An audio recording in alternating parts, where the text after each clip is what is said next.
హల్లెలూయా. మనం నెహెమ్యా గ్రంథం అన్ని అధ్యాయాలు ఈ రోజుతో పూర్తి చేసుకుంటున్నాం. 13వ అధ్యాయం భాగాలు చదివాం కదా. 13, 15-22 మూడవ భాగం. ఈ భాగాలు ఒకటి బిలాము ప్రవక్త గురించి, అలాగే ఇశ్రాయేలు ప్రజలు వేరే వారితో వివాహాలు కలిసి ఉండే దాని గురించి ఒక భాగం. రెండవ భాగం అయితే విశ్రాంతి దినం గురించి చెబుతూ ఉంది. ఈ మూడవ భాగం కూడా మిశ్రమ జనాల గురించే చెబుతూ ఉంది. మనము ఒక్కొక్కటిగా ధ్యానం చేసుకోవాలి. ఇక్కడ ఈ నెహెమ్యా గ్రంథం అంతా మనం ఏమి నేర్చుకుంటూ వచ్చామంటే దేవుని పని ఎలా చేయాలి, ఏ విధంగా చేస్తే పనిని ముగించగలం, ఏ విధంగా నిరుత్సాహాలు వస్తున్నప్పుడు మనల్ని మనం ఉత్సాహపరచుకోవాలి అనే విషయాన్ని ఈ నెహెమ్యా గ్రంథం అంతా మనం నేర్చుకున్నాం. చాలామంది పేర్లు రాయబడి ఉండి అన్ని పేర్లు ఎందుకు రాశారు అనే విషయాన్ని కూడా మనం మధ్యలో తెలుసుకున్నాం. ఎందుకంటే మరి అంత చక్కగా వాళ్ళ పేర్లను ఈ బైబిల్ గ్రంథంలో రాయబడి ఉన్నాయంటే నీవు నేను కూడా అటువంటి మంచి ఉద్దేశపూర్వకంగా దేవుని పని చేస్తే నీ పేరు నా పేరు కూడా జీవ గ్రంథంలో వ్రాయబడుతుంది. కాబట్టి మనం నేర్చుకుంటూ వస్తున్నాం. ఈరోజు చివరి అధ్యాయాన్ని మనం ధ్యానం చేస్తున్నాం. మొదటి 3 వచనాల్లో మనం బిలాము గురించి విన్నాం కదా. మొదటి 3 వచనం, ఆ దినముల యందు వారు మోషే గ్రంథము జనులకు చదివి వినిపించగా అందులో అమ్మోనీయులు కానీ మోయాబీయులు కానీ, ఇక్కడ ఈ 2 సమాజాల గురించి గ్రంథంలో రాయబడి ఉంది. అమ్మోనీయులు, మోయాబీయులు. ఎందుకు అంటే ఐగుప్తు నుంచి ఇశ్రాయేలు ప్రజలు వస్తూ ఉన్నప్పుడు ఈ 2 దేశాల్లో గుండా ఇశ్రాయేలు ప్రజలు దాటి వెళ్ళటానికి సహాయం అడిగితే వాళ్ళు సహాయం చేయకపోగా వారి మీద యుద్ధం చేయడానికి ముందుకు వచ్చారు. అదే ఇక్కడ ఈ మాట, వారు అన్నపానములు తీసుకుని ఇశ్రాయేలుకు ఎదురు పడక వారిని శపించుటకు బిలామును ప్రోత్సాహపరిచారు.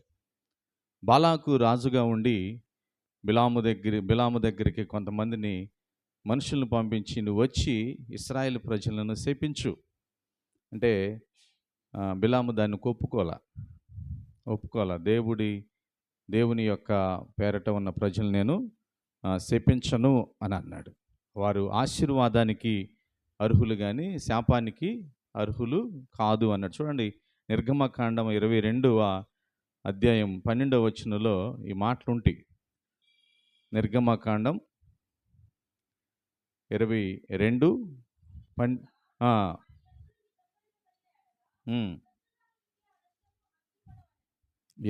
నిర్గమకాండం 22 12వ వచనం.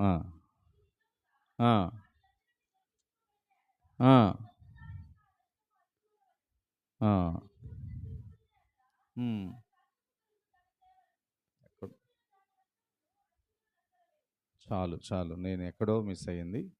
నిర్గమకాండమేనా మనం చదివేది?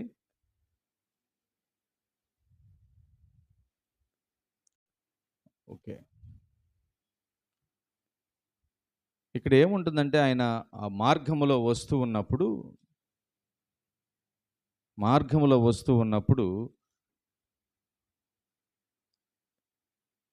ఇశ్రాయేలు ప్రజల్ని శపించాలని చెబుతున్నప్పుడు, కాదు నేను శపించనంటే, ముందు పంపించిన వాళ్ళకంటే ఇంకా ధనికులైన వారిని, ఇంకా గొప్ప వాళ్ళని పంపించి కొద్దిగా ఆయన్ని డబ్బు మీద ఆశ కలిగిద్దాం అనే ప్రయత్నం చేస్తాడు. ఎవరు? బాలాకు అనే రాజు. అయినప్పటికీ ఆయన ఫస్ట్ అయితే లొంగడు, తర్వాత మెల్లిమెల్లిగా ఆయన లొంగిపోవటం జరిగిద్ది, అది రావటం జరిగిద్ది. మీకు చాలామందికి ఆ స్టోరీ తెలుసు.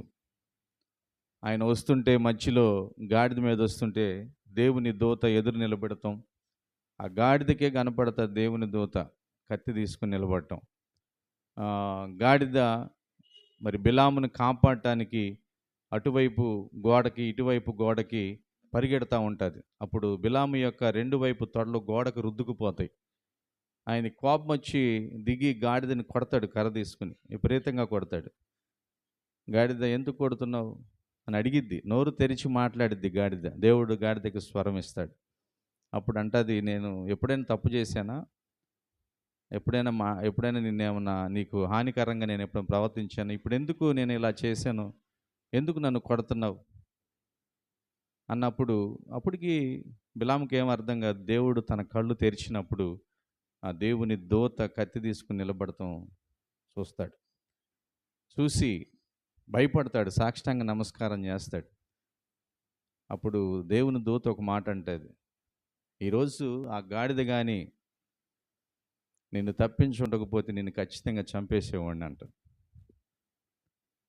అంటే ఒకసారి చెప్పినప్పుడు, రెండుసార్లు చెప్పిన దేవుని ప్రజలకు శపించటానికే ఆయన బయలుదేరకూడదు.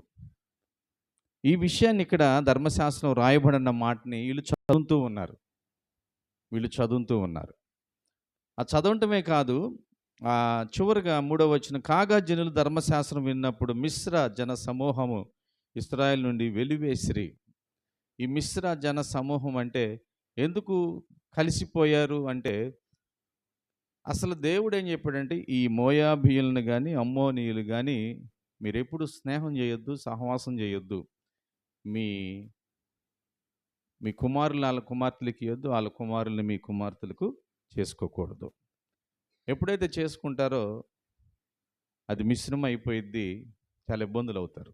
ఇదే చివరిగా 23 నుంచి 31 వచనం వరకు ఉంది చివరి చాప్టర్లో. దానికి చెబుతూ అంటాడు, ఎందుకు ఇలాగ అయిపోయింది అంటే, మనకి ఒక విషయం అర్థం చేసుకోవాలి. సొలొమోను మీకు తెలుసు కదా, సొలొమోను ఎంత గొప్ప రాజు. సొలొమోను లాంటి రాజు ఎవరు లేరు కదా. సొలొమోను అంత గొప్పవాడు ఎవరు లేరు కదా. అంత గొప్ప రాజే ఒక సమయం వచ్చినప్పుడు తన వృద్ధాప్యంలో అధికమైన వివాహాలు చేసుకుని తన భార్యలు చెప్పినట్లుగా కొన్ని దేవతలను పూజించి భ్రష్టుడైపోయాడు. కాబట్టి మిశ్రమ జనంగా మనం ఉండకూడదు. దయచేసి మీరు దాని నుంచి దూరం అవ్వాలి అని చెప్పి నెహెమ్యా గద్దిస్తూ ఉంటాడు. నెహెమ్యా గద్దించేటప్పుడు 25వ వచనం నేను చదువుతుంటే నాకు కొద్దిగా ఆశ్చర్యం అనిపించింది. 25వ వచనం, అంతటా నేను వారితో వాదించి, చాలా నిదానంగా చూడండి మీరు బైబిల్లో చూడండి. అంతటా నేను వారితో వాదించి వారిని శపించి కొందరిని కొట్టి, ఏందంట, ఎవరు కొట్టింది? నెహెమ్యా. కొందరిని కొట్టి వారి తల వెంట్రుకలను పెరికివేసి, వామ్మో ఇదేంది, తల వెంట్రుకలు పెరికివేసాడు, ఎంత కోపమా? అర్థమవుతుందా మీకు? దేవుని మాటను, దేవుని ఆజ్ఞను ధిక్కరిస్తే బాధ్యత కలిగిన దేవుని బిడ్డ ఏం చేస్తున్నాడు చూసావా? కనీసం గద్దించటానికి, హెచ్చరించటానికే ఈరోజు క్రైస్తవ సమాజంలో అర్హత లేని పరిస్థితులు వస్తున్నాయి కదా. ఇలా ఉండొచ్చు, ఇలా ఉండకూడదు అని చెప్పడానికి కూడా కొంతగా ఆలోచించాల్సిన పరిస్థితులు ఎదురవుతున్నాయి. ఇక్కడ ఈ మాటలు చదవండి మీరు, బైబిల్ చదవగలిగిన వారు. అంతటా నేను వారితో వాదించి, ఫస్ట్ ఏం చేశాడంట, వాదించి వారిని శపించి కొందరిని కొట్టి వారి తల వెంట్రుకలకు పెరికివేసి, మీరు వారి కుమారులకు మీ కుమార్తెలను ఈయకయు, మీ కుమారులైనను మీకైనను వారి కుమార్తెలను పుచ్చుకొనకయు ఉండవలనని వారి చేత దేవుని పేరట ప్రమాణము చేయించి. అబ్బో, ఎంత కష్టమే ఉంటుంది కదా. దేవుని ఆజ్ఞ బైబిల్లో ఉన్నది ఉన్నట్టుగా మనం జీవించి చూపించాలి. ఇది దేవుని ఆజ్ఞ. దేవుని ఆజ్ఞను ధిక్కరిస్తే దేవుని బిడ్డలుగా ఆ బాధ్యత వహించిన వారు ఒప్పుకోరు. శిక్ష, దేవుని బిడ్డ, ఈరోజు మనకి ఆ శిక్షలు లేవు కదా. ఉన్నాయి, మనకు కనబడుతుంది అంతే. మనకు ఆ కష్టాలు వస్తున్నాయి, మనకు అది అర్థం కావట్లేదు అంతే, ఏం లేదు దాంట్లో.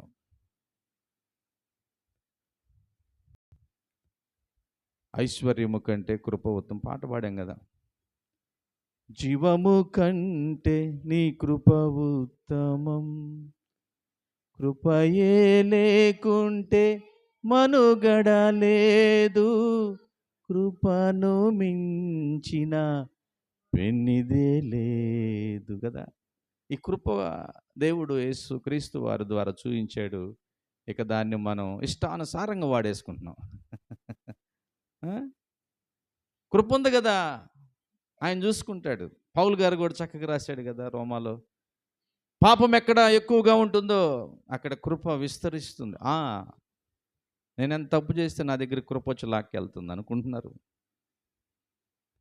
దేవుని ఆజ్ఞ అమ్మోనీయులు కానీ మోయాబీయులతో మనకి ఆ వివాహాలు చేసుకునే విషయాల్లో జాగ్రత్తగా ఉండండి. ఇది దేవుని ఆజ్ఞ. ఇప్పుడు కూడా ఆజ్ఞ ఉందిగా, విశ్వాసులతో అవిశ్వాసులకి ఏం పొత్తు. కొరింథీయులకు రాశాడు కదా పౌలు గారు, వారితో ఏమి సంబంధం.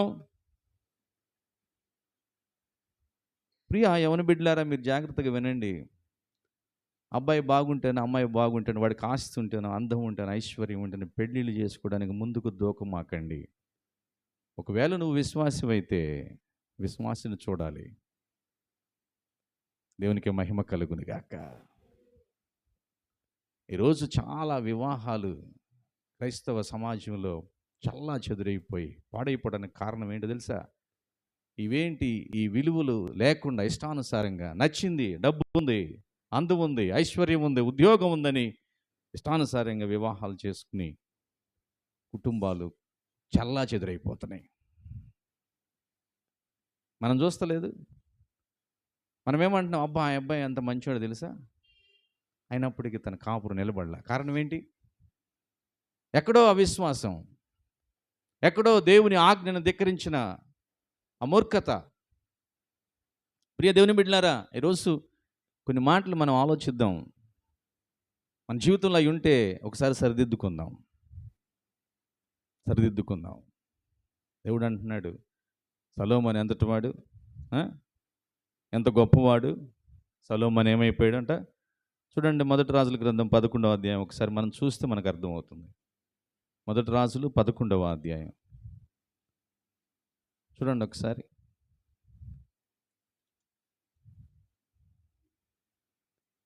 4వ వచనం చదవండి తీసిన వాళ్ళు.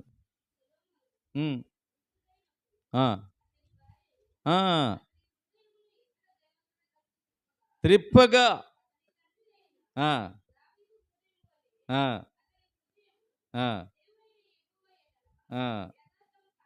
యథార్థము కాకపోయెను. 7 సొలొమోను కెమోషు అను మోయాబీల హేయమైన దేవతలకు, మొలేకు అను అమ్మోనీల హేయమైన దేవతకును యెరూషలేము ఎదుటనున్న కొండ మీద బలిపీఠములను కట్టించాడంట. అయ్యో కారణం ఏంది? భార్య చెబుతుంది, ఇంక ఈయన ఇష్టం వచ్చినట్టు అయిపోయింది. విశ్వాసం చేసుకుని ఉంటే అయ్యేదా? దేవుని ఆజ్ఞను అతిక్రమించేవాడా? చూడండి ప్రియ దేవుని బిడ్డారా, ఆయన చెబుతున్నాడు, దేవుని ఆజ్ఞను అతిక్రమించిన వారిని సరిచేసి వెలివేశారంట. దేవునికి మహిమ కలుగును గాక. తొలగించి వేశారు. ఇంత జరుగుతూ ఉన్నప్పుడు కొన్ని సమయాల్లో ఆయన నెహెమ్యా గ్రంథంలో మనం చదివాం కదా, ఆయన మళ్ళా ఈ పని అంతా అయిపోయిన తర్వాత తిరిగి ఆయన 4వ వచనం 6వ వచనం, ఆ సమయంలో నేను యెరూషలేములో ఉండలేదు, ఎందుకనగా బబులోను రాజు అయిన అర్తహషస్త ఏలుబడి యందు 32వ సంవత్సరం నేను రాజును దర్శించి కొన్ని దినములైన తర్వాత రాజు యొద్దకు సెలవు పుచ్చుకుంటున్నాను. అంటే బబులోను దేశానికి వెళ్ళాడు రాజును దర్శించుకుని వస్తానికి. అక్కడ ఉన్నాడు. ఆయన ఉద్యోగస్తుడు కదా. నెహెమ్యా ఏం చేసేవాడు? ఎవరికైనా జ్ఞాపకం ఉందా? నెహెమ్యా ఏం చేస్తాడు? ఫుడ్ ఇన్స్పెక్టర్ కదా, అంతేనా? రాజుకి ఆహారాన్ని కానీ పానాన్ని కానీ గిన్నె అందించేవాడు ఫుడ్ ఇన్స్పెక్టర్ అనమాట. ఆయన మొత్తం చెక్ చేస్తేనే ఆయన తినాలి, ఆయన తాగాలి, లేకపోతే ఇంక తినడానికి లేదు, తాగడానికి లేదు. చాలా నమ్మకమైన పని. మళ్ళా వెళ్ళాడు, ఆయన దర్శించుకున్నాడు రాజుగారిని. అప్పుడు అర్తహషస్త రాజు ఉన్నాడు.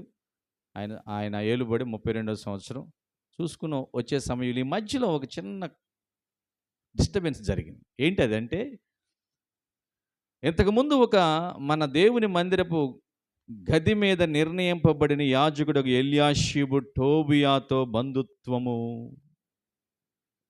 చేసుకున్నాడంట. ఆయన యాజకుడిగా ఉండి ఒక మంచి ఉన్నతమైన పనిలో ఉండి, ఎవరైనా టోబియా మీకు ఏమైనా ఐడియా ఉన్నారా? ఎవరి టోబియా? ఒకసారి వీళ్ళు గోడ కడుతుంటే వచ్చి గోడ పక్క నుంచి నీ గోడ నక్కలెక్కితే పడిపోయిద్ది అని అన్నాడు. అంటే ఎగతాళి చేసిన వాడు, పనిని ఆపడానికి ఇబ్బంది పెట్టినవాడు, శత్రువు శత్రువు సాతానుకు మారు పేరుగా ఉన్న వ్యక్తి, దేవుని పనిని ఆటంకపరిచిన వాడు. ఈ దేవుని పనికి ఆటంకపరిచిన వ్యక్తితో ఒక యాజకుడు బంధుత్వాన్ని కలుపుకోవచ్చా? హలో, ఆలోచించాలి మనం ఇవన్నీ కదా. ఒక దేవుని పనికి వ్యతిరేకంగా ఉన్నవాడితో మనకేంటి?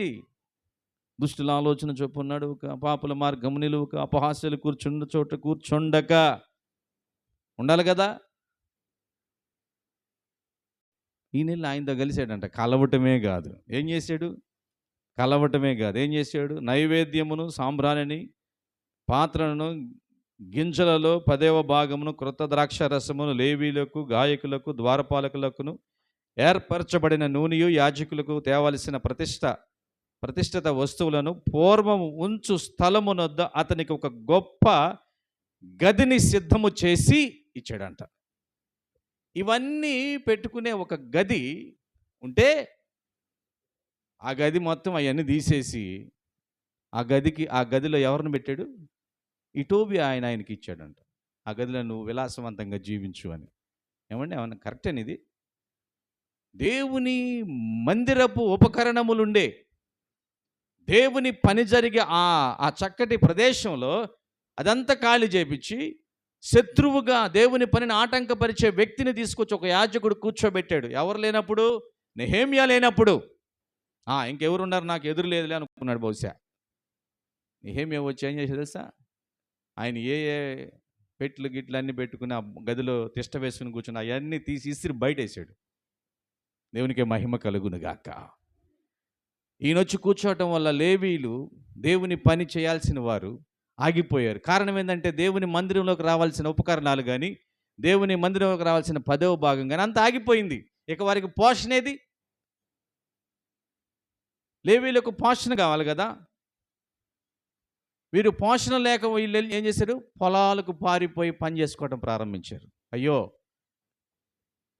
దేవుడు నా మందిరపులో ఉన్న ప్రతిదీ మీది, మీకు వేరే ఆస్తి ఏమి ఉండకూడదు అని లేవీలకు ఒక చక్కటి పద్ధతిని పెడితే, ఈ యాజకుడు ఒక శత్రువుని తీసుకొచ్చి ఆ గదిలో పెట్టి వాళ్ళని ఆ పద్ధతి నుంచి బయటికి నెట్టేశాడు.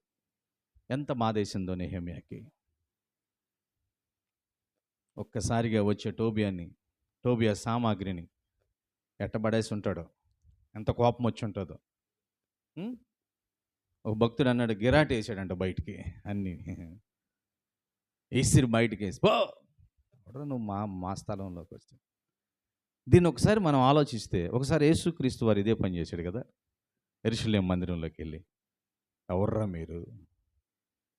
నా మందిరం సమస్త జనులకు ప్రార్థనా మందిరముగా పిలువబడాలి, దీనిని దొంగల గుహగా, వ్యాపారపు ఇల్లుగా చేసిన మీరెవర్రా అని చెప్పి బల్లలను పడదోసి, రొక్కలు మార్చు వారిని తరిమివేసి, అక్కడున్న పావురమును, గొర్రెలనన్నీ వదిలివేశాడు కదా.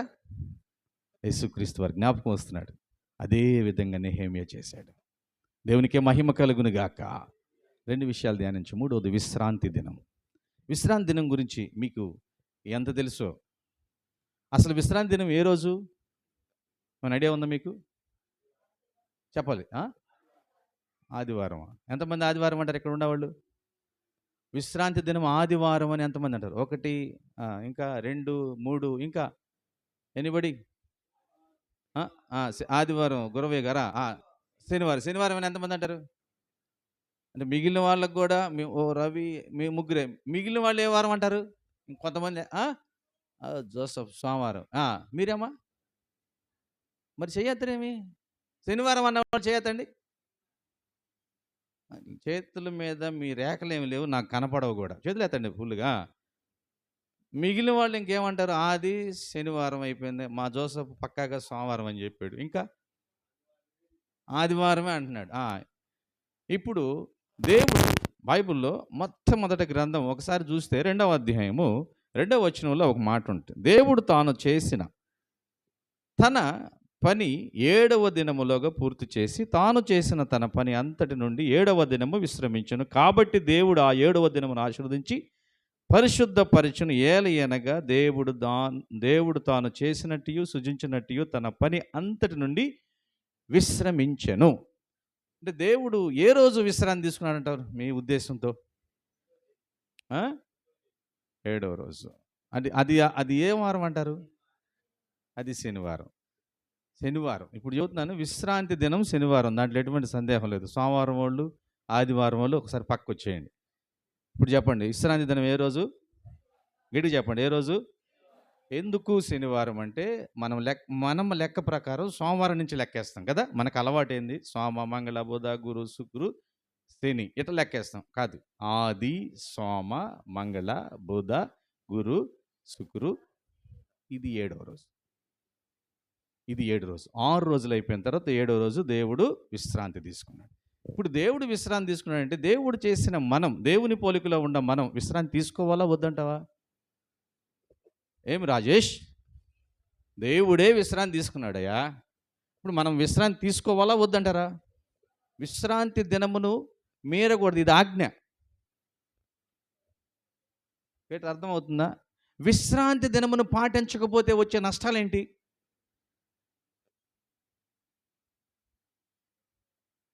చెప్పండి, మీకు తెలిసిన 4 మాటలు చెప్పండి. విశ్రాంతి దినం అంటే ఇప్పుడు శనివారం గురించి చెప్పట్లా, ఆదివారం గురించి, సోమవారం గురించి చెప్పట్లా. అసలు విశ్రాంతి తీసుకోకపోతే వచ్చే నష్టం ఏంటి? కించపరిచినట్లు, అనారోగ్యం. ఎందుకు వస్తాయి? అలసట లేదు కాబట్టి అనారోగ్యం. అది వాస్తవం. అంటే దేవుడు పెట్టింది మంచిదంటావా? మంచిదే కదా. కానీ ఇశ్రాయేలు ప్రజలు చేయలేదని. ఇశ్రాయేలు ప్రజల లెక్క ఏంటంటే 7 సంవత్సరాలు భూమిని పండించుకున్న తర్వాత 6 సంవత్సరాలు పండించుకుని 7వ సంవత్సరం ఏం చేయాలంటే దాన్ని బీడుగా వదిలేయాలి. దాంట్లో ఏ పంట వేయకూడదు. ఆ తర్వాత మళ్ళీ 6 సంవత్సరాలు పంట పండించుకో. ఇది వాళ్ళకి ఇచ్చిన పద్ధతి. నువ్వు కూడా మీ ఊరిలో ప్రాకారాలు ఉంటాయి, చుట్టూ 6 దినాలు చక్కగా పనిచేసుకో, 7వ రోజు విశ్రాంతి తీసుకో. 7వ రోజు ఏ ప్రయాణం చేయకూడదు. ఇంచుమించు ఒక 2 కిలోమీటర్ల కంటే ఎక్కువ అసలు నడవకూడదు. ఎక్కువగా ఏం కొనకూడదు, ఏం అమ్మకూడదు. యెరూషలేము దగ్గరకు వచ్చి నెల్లి ఊరెళ్ళి వచ్చే వరకు అందరూ వచ్చి కొనుక్కోవటం, అమ్ముకోవటం, చేపలు అని ఈ మార్కెట్లను జరుగుతున్నాయి అంట విశ్రాంతి దినం రోజు. నెహెమ్యాకు చాలా కష్టం అనిపించింది. ఊరి వీళ్ళేంది ఎట్ట అయిపోయారు? కొద్ది రోజులు నేను బయటికి వెళ్ళి వచ్చే వరకు జీవితాలు ఎట్ట అయిపోయింది? చాలా కష్టం వచ్చింది.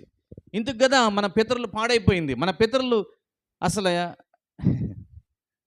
రహస్యం ఏంటి? 70 సంవత్సరాలు చెరలోకి వెళ్ళవలసిన కారణం ఏంటి తెలుసా మీకు? విశ్రాంతి దినాన్ని మీరినందుకు.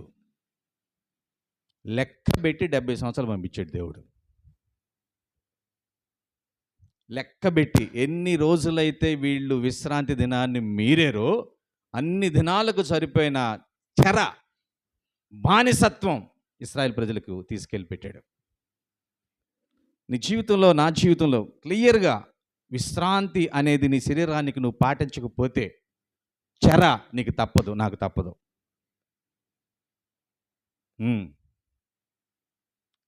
నువ్వు ఆదివారం చేస్తావా, సోమవారం చేస్తావా, మంగళవారం చేస్తావా, అది నీ ఇష్టం. శనివారమే చేయాలి బైబిల్ ప్రకారం. కానీ దాన్ని ఆదివారం పునరుద్ధాన దినం ప్రభువైన యేసుక్రీస్తు వారు లేచారు కాబట్టి ఈ ఆదివారాన్ని అందరూ ప్రపంచవ్యాప్తంగా ఒక సెలవుగా ప్రకటించి విశ్రాంతి తీసుకుంటున్నారు. కానీ విశ్రాంతి తీసుకుంటున్నారా? లేదు, చాలా బిజీగా ఉంటున్నారు దాంట్లో కూడా. ప్రతి వారం ఒక్కరోజు దయచేసి మనందరం విశ్రాంతి తీసుకోవాలి. దేవునికే మహిమ కలుగును గాక. ఈయన ఈ ప్రకటన చేసిన తర్వాత కొందరు అలవాటు ప్రకారం గోడల దగ్గరికి వచ్చి దాక్కున్నారంట, అమ్మటానికి ఎవరైనా వస్తే అమ్ముదామని. ఆయన బయటికి వెళ్ళి, మీరు ఎందుకు ఇక్కడ ఉన్నారు? ఈసారి కనపడటానికి వీల్లేదు మీరు ఇక్కడ. ఎవరైనా వచ్చి అమ్మితే బాగుండదు అని చెప్పి ఖండించాడు. ఎందుకంటే ఇది దేవుని ఆజ్ఞను ధిక్కరించటం. ప్రియ దేవుని బిడ్డలారా, నెహెమ్యా ఒక చెడు కార్యం జరిగినప్పుడు దాన్ని వ్యతిరేకించాడు. దేవుని ధర్మశాస్త్రం ఉన్నదాన్ని ఎత్తి చూపించి మిశ్రమ జనాన్ని వెలివేసేటట్టు చేశాడు. తర్వాత విశ్రాంతి దినాన్ని పాటించకపోతే మన జీవితాలు ఏమైపోతాయో తెలియచేశాడు. ఇప్పటికి కూడా మనం పని చేయాల్సింది 6 రోజులు. ఒక రోజు ఏం చేయాలి? రెస్ట్ తీసుకోవాలి. ఖచ్చితంగా నీ మానసికంగా రెస్ట్, శారీరానికి రెస్ట్, లేకపోతే రోగాలు వస్తాయి. రోగం వచ్చి ఏం చేసిద్ది? ఎన్ని సంవత్సరాలు నిన్ను చెరలోకి తీసుకెళ్ళిద్దో నాకు తెలియదు. హలో, అర్థమవుతుందా? రెస్ట్ లేకుండా పనిచేసి ఈరోజు చెరలో ఉండరు. ఏం చెరది? రోగం కదా. ఇక అది చెరే, ఎప్పుడు వస్తామో బయటకు తెలియదు. పెరుగుతూ ఉంటే ఒక్కొక్కటి. జాగ్రత్త, రెస్ట్ తీసుకోండి. మీరేదో ఒక రోజు పెట్టుకోండి, తప్పులేదు. ఏదైనా ఒక రోజు పెట్టుకోండి. లేదా ఆదివారం అయితే చక్కగా ఆదివారం ఆరాధన చూసుకుని వెళ్ళిన కాడి నుంచి రెస్ట్ తీసుకోండి. దేవునికి మహిమ కలుగును గాక. ఇన్ని చేసి మంచి పనులు అంటే ఇంతమందిని వ్యతిరేక మార్గంలో ఉన్న వారందరినీ సరిచేసి ఆయన అన్న ఒక్క మాట ఈరోజు మనం ధ్యానం చేసుకుందాం. ఆ మాటను చదువుతున్నప్పుడు ప్రియ సహోదరులారా, ఈ మాట నేను దేవుణ్ణి అడగటానికి ఏమైనా పనికొస్తానా అని ఒకసారి ప్రశ్న చేసుకోండి. ఒక్కసారి ప్రశ్నించుకోండి. ఏంటి అంటే 14వ వచనం, నా దేవా ఈ విషయములను జ్ఞాపకం ఉంచుకుని నా దేవుని మందిరమునకు దాని ఆచారములు జరుగుబాటునకు నేను చేసిన ఉపకారమును మరువకుండుము. నేను మంచి పని చేసినయ్యా, దయచేసి నన్ను జ్ఞాపకం చేసుకో అనగలవా? నువ్వు ఈరోజు చేస్తున్నావా? ఏమన్నా దేవుని రాజ్య పని కోసం ఏదైనా మంచి పని చేస్తున్నావా? చేస్తే ఈ మాట అనటానికి నువ్వు అర్హుడివే. 22వ భాగం, నా దేవా ఇందుని గూర్చి నన్ను జ్ఞాపకం ఉంచుకుని నీ కృపాతిశయము చొప్పు నన్ను రక్షింపుము. 31వ భాగం, నా దేవా మేలుకై నన్ను జ్ఞాపకము చేసుకున్నాము. నెహెమ్యా అడగడానికి అర్హుడు. ఎందుకంటే నెహెమ్యా పడిపోయిన ప్రాకారాలు కట్టాడు. నెహెమ్యా ఆజ్ఞను అతిక్రమిస్తున్న వారిని గద్దించాడు. ఎట్లా గద్దించాడు? పేతురు శపించాడంట. ఎంటికలు జుట్టు పట్టుకుని జుట్టు పీకాడంట, కొట్టాడంట. మీ ఇష్టమా? అబ్బాయి భలే ఉన్నాడు, అమ్మాయి భలే ఉన్నాడని ఎగేసుకుంటూ వెళ్ళి పెళ్లి చేసేసుకున్నారు. మీ ఇష్టమా దేవుని ఆజ్ఞను ధిక్కరించడం? మీ ఇష్టమా? దానివల్ల మరొకటి చివరికి ఏమైంది తెలుసా? దేవుని సమాజం అనేది మరుగైపోతుంది కదా. అలాగే సొలొమోను లాగా అంతే, అలాగ అందరూ చేస్తే ఇంకా దేవుని బిడ్డలు ఎక్కడ ఉంటారు? మరుగైపోతారు. మీ ఇష్టమా? గద్దించాడు. జాగ్రత్త. ఒక దేవుని బిడ్డగా, దేవుని విశ్వాసిగా ఉన్నప్పుడు అవిశ్వాసి జోలికి వెళ్ళమాక. హల్లెలూయా. వెళ్ళేవా? జుట్టు పట్టుకుని కొట్టించుకోవాల్సి వచ్చింది. అంటే ఇప్పుడు పాస్టర్ గారు వచ్చి కొట్టడం, లోకం కొట్టిద్ది అని చేసి అంతేనా? లోకం కొడుతుందా లేదా? కొడుతుంది. శపిస్తారు లోకం. జరగట్లేదా? జరుగుతున్నాయి. ఇటువంటి పరిస్థితి నుంచి మనము రక్షించాలి. దేవా నన్ను జ్ఞాపకం చేసుకోమని దేవుణ్ణి వేడుకోవాలి. ఇటు కృప దేవుడు నీకు నాకు దయచేయునుగాక. ఆమేన్.